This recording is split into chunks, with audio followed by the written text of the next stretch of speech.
When covering the high seas fleet, some names stick out more than the others. Most often the battle cruisers, Große, as they were the famous ships. The battleships, on the other hand, tend to be a bit more overlooked. As a result, I'd say the most famous Imperial German battleship is famous for nothing to do with Germany. That ship being, of course, SMS Ostfriesland, a ship more famous for what happened post-war. Much like Prince Eugen decades later, Ostfriesland became an American war prize. And just like Prince Eugen, she was subjected to testing from the air. Except in Ostfriesland's case, it was as much of a publicity stunt as actual testing. We'll get into that, but the testing was used more as a tool in inter-service rivalries.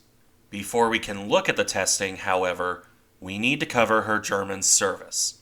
That particular story began on October 19th, 1908, when Ostfriesland's keel was laid down in Wilhelmshaven. From there, the battleship's construction would go fairly quickly.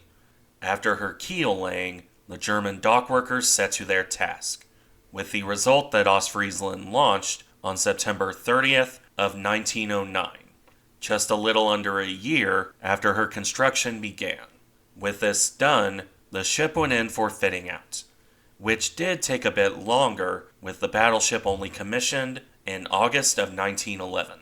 Not particularly slow, but not exactly a breakneck pace either, although the usual working up period meant the ship only formally joined the German fleet on September 22nd. Still, this was late 1911. That meant some peacetime service before World War Round 1. Let's take this chance to talk about her design.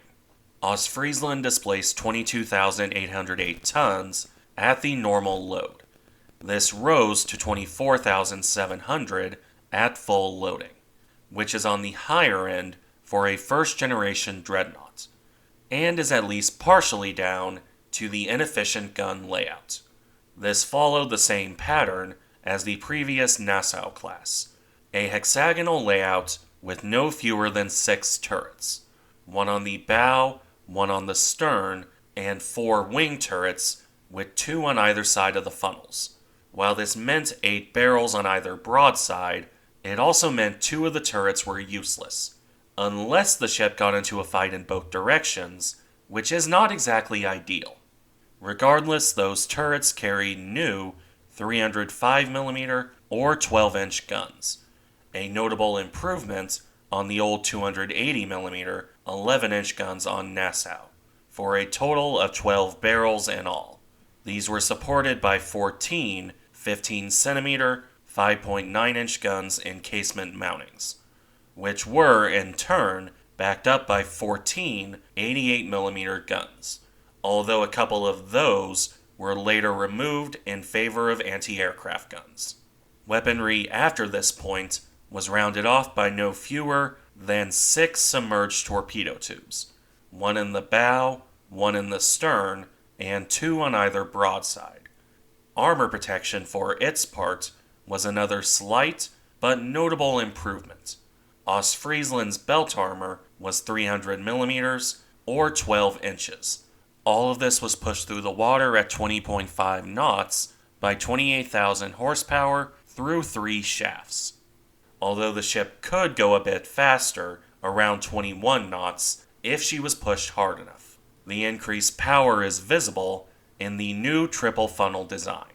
Still using triple expansion engines, however, as the Germans didn't want to pay the royalty for Parsons turbines. And with that, we finish the design.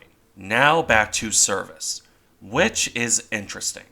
Ostfriesland would be present at Jutland, but for most other engagements, well, she typically showed up late, or was in the background at absolute best. However, that does come later.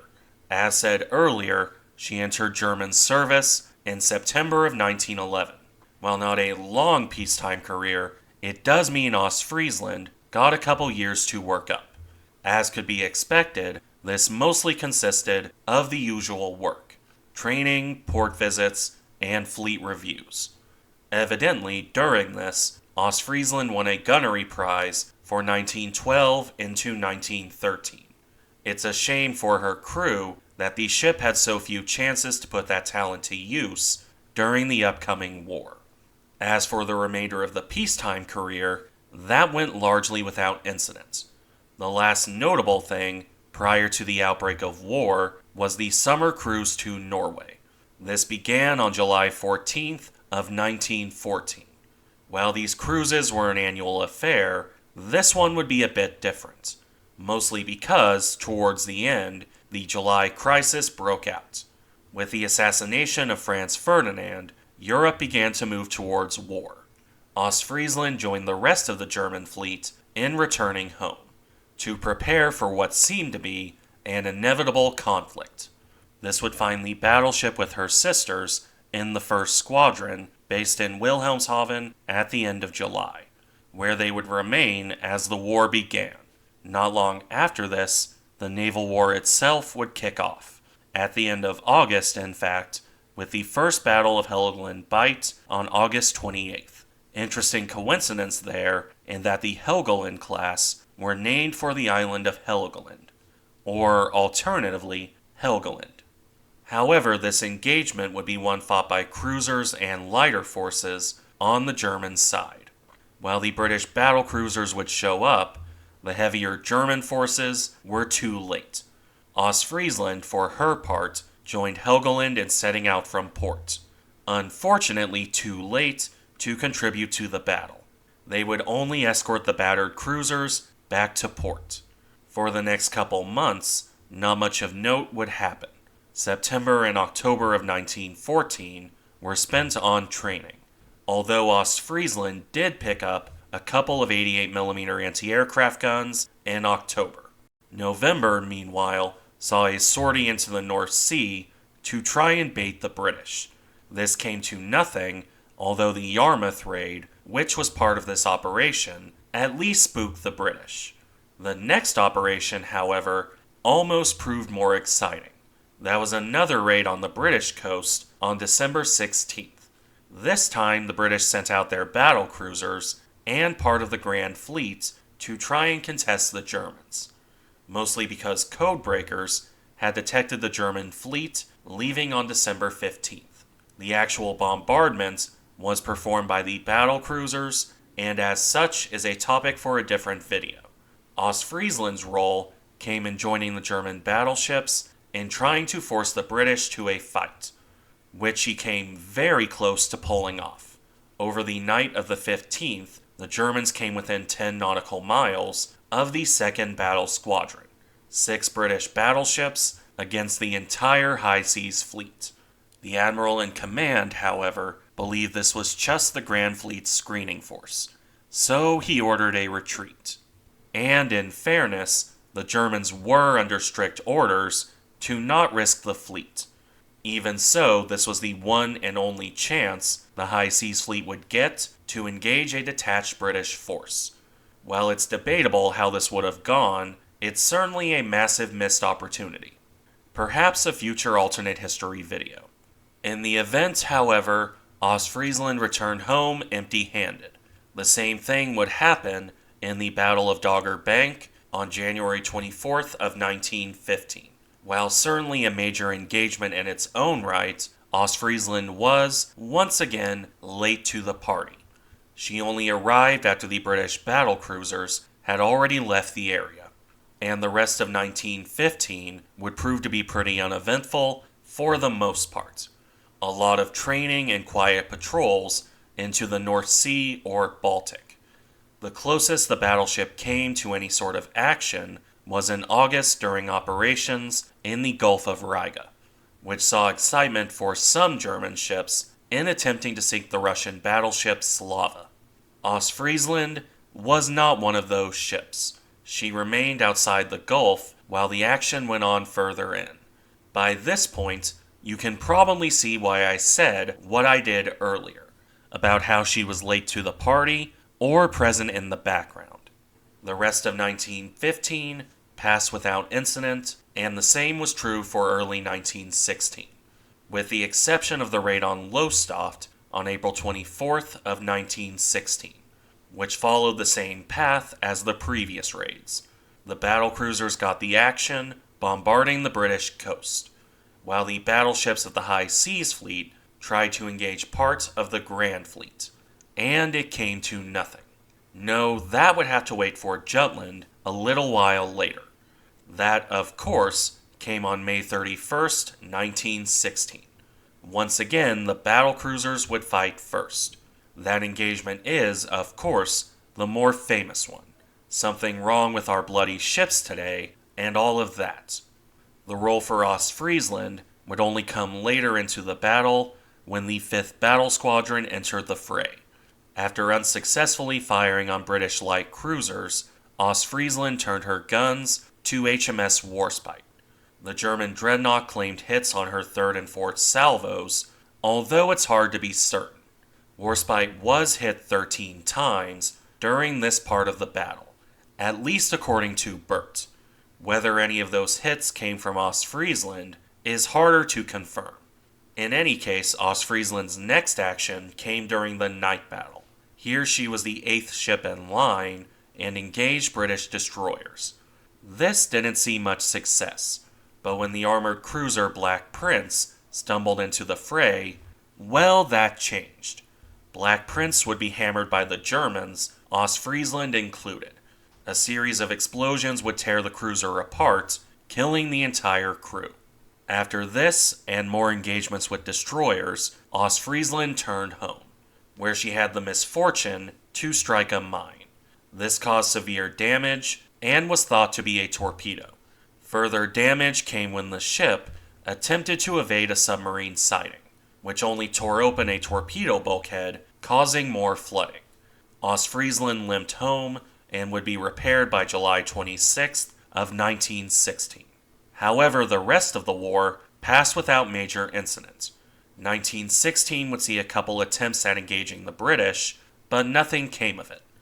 And 1917 was largely spent on guard duty closer to home. And, well, the same went for 1918. The war situation had deteriorated to the point that even Baltic operations were coming to an end. And with the Kiel Mutiny in November 1918, even the death ride of the High Seas Fleet came to nothing. Ostfriesland would, as a result, not see combat after Jutland. And when the war came to an end, on November 11th, she would remain in Germany while the more modern ships sailed to Scapa Flow, only to be given to the United States as a war prize on April 7th, 1920. Because with the scuttling of the High Seas Fleet, the Helgoland class were given to the Allies as a replacement for the scuttled ships. Ostfriesland simply ended up with the Americans as a luck of the draw. Not that this would amount to much. Ostfriesland wasn't any use to the United States Navy. She was old, outdated, and in poor condition, so the ship was destined for scrapping or target ship duty. As it would turn out, she was used as a target, in the aforementioned publicity stunt by one Billy Mitchell. Don't get me wrong, these tests were important. It was critical that modern, for the time, air power be tested against warships. Technology was advancing, and the Navy would have to adapt.